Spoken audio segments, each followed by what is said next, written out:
Hello, Tamaria here, and today I'm going to talk to you guys about getting your visa to get here to India. Currently I am in Pune, India. We are here in our hotel room, and the visa process was a much bigger process than we thought it was going to be. So I just kind of want to talk to you about that because we didn't really know where to start, how to do it. When you're applying, make sure you go to an actual government website for India. So double check to make sure you're doing it through the right site.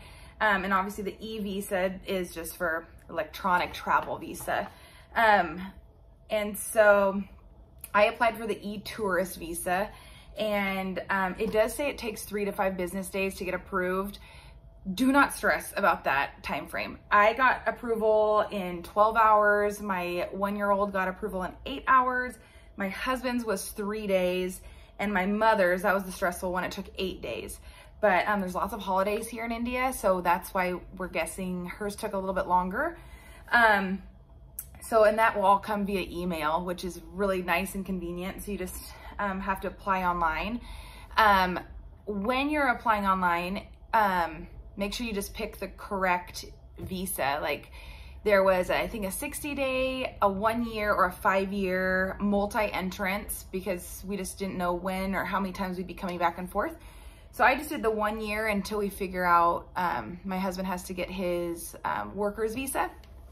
And so just know what kind of visa you need to apply for. The other thing, apply as soon as you know your travel dates of entrance, because in the e-visa you have to click your date of entrance and how you're entering. So like ours was the Mumbai airport or Bombay airport. So we had to clarify that in the application status.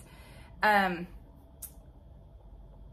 information was interesting, but as soon as you start the application process, there's actually a temporary ID, and write that down, because if for some reason your computer shuts off, or you need to put your application on hold, or you don't know some of the information, you can just log back in with that temporary ID. And it's like, I didn't write it, I mean it's somewhere, but it was like 15 letters and numbers. So write it down, and then you just have it, and you can sign back in. So if you have to go pick up your kids or go figure out some more information, you can come back right and do the application. Things to know on your application. Obviously you should know all your generic information, your name, your birth date, passport number. You also have to know your parents' information, where they were born and their birth dates and ethnicity. My mom's was a little bit harder because she didn't really know her parents growing up, and didn't have much information on them. So that was another reason we thought maybe hers took a little bit longer, is maybe because some of the information, it was just what she knew. Anyway, so just know those kind of information. It was a lot longer of an application than we thought. It was several pages. It's $40 to get your e-visa. Not bad, especially if you get the multi-entrance. I don't exactly remember which visa I applied for, but I did have to have a reference or a friend or family here in India that I had to write down their name, their phone number, and their address. So that is something good to know. Like if you are actually visiting friends or family, make sure you have all their contact information. But there was also like a yoga application, a visiting family application. There's a bunch of different things that, so maybe those are different than the one I applied for. Things to have pre-done. You have to have a picture of your passport page. So not the whole double page, but just the one that has your picture and all your information. And I think that one has to be in a document, and then you have to have a picture of your passport picture, like its own picture. So you can't take a picture of the actual passport picture. You have to have one of those little squares, and that has to be in a JPEG. So just have that prepared, because that is on the last page and the last final step. You have to upload those 2 pieces of information, I would say print everything. I printed the $40 receipt page. I printed the application in process email. I printed the acceptance email, and I just brought it all with me.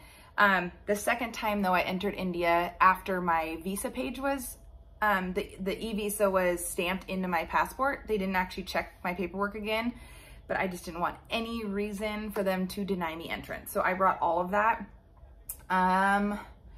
Yeah, so it will just say like application ID. So this is one of the emails I got, and it just has your application ID, your passport number, your application status. So this is the one that said that I was granted.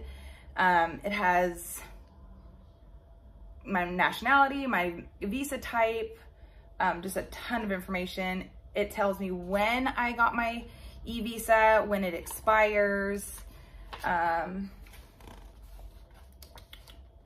Yeah, I mean, I just printed everything. Oh, and I hope you all do this when you travel, but I do take a picture of my license front and back. And we brought pictures of our social security cards because we are going to be over here for a long time. Another thing right now, you have to travel with your COVID cards. And they do check that quite a bit, making sure you're fully vaccinated to come to India, with you just want to be prepared because there's lots of things. But yeah, I think that's a little bit of the e-visa process. And then yeah, you just get the stamp inside your passport and you should be good to go. But let me know if you have questions, and I'll see you next time. Okay, bye.